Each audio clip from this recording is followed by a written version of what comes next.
স্বাস্থ্যই সম্পদ।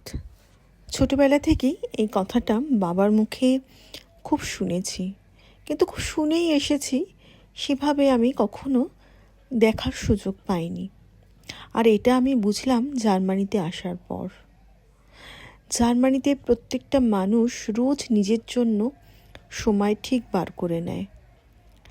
একটু গরমে ওরা সবসময় বাইরে দৌড়াদৌড়ি করে। আমি যখনই পার্কে যাই তখনই দেখি, মানে আমার বড় পার্কে কম করে 10 রাউন্ড 20 রাউন্ড ওরা দৌড়েই যাচ্ছে। মানে ওরা দীর্ঘদিন ধরে এটা প্র্যাকটিস করে যাচ্ছে।